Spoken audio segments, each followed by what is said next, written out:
The 2026 FIFA World Cup, those moments that made us hold our breath and cheer. Do you also want to keep them forever? Today, I'm going to turn these wonderful moments into a handcrafted zine that can be touched and flipped through in a super cool way. Open the Liene app, select to upload your favorite moment at the stadium, and click AI Remove Background.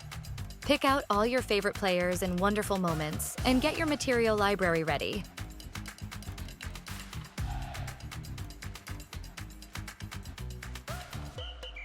Click on Automatic Layout, and the photos will be intelligently matched into the template. There's no need to manually adjust their positions one by one. There are also a large number of free World Cup materials to choose from in the Liene app. It's time to start printing and cutting these stickers now. PixCut S1 has a powerful integrated printing and cutting function. You can turn your ideas into customized stickers within minutes. Next, let's start making the mini magazine. Fold the A4 paper several times, make a cut in the middle, open it and push it inward. Apply solid glue and fold it well. Your mini magazine is done.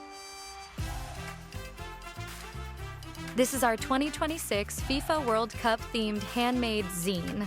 From photos to stories, PixCut S1 makes everything super simple. Whether it's a gift for football fans or a personal collection, this zine holds those thrilling moments. If you also want to turn life's wonderful moments into easily accessible treasures, the Liene PixCut S1 is definitely your ideal creative companion. We can't wait to see your handmade World Cup zine collections in the comments. Don't forget to subscribe to our channel. We'll be sharing more fun and exciting project tutorials soon.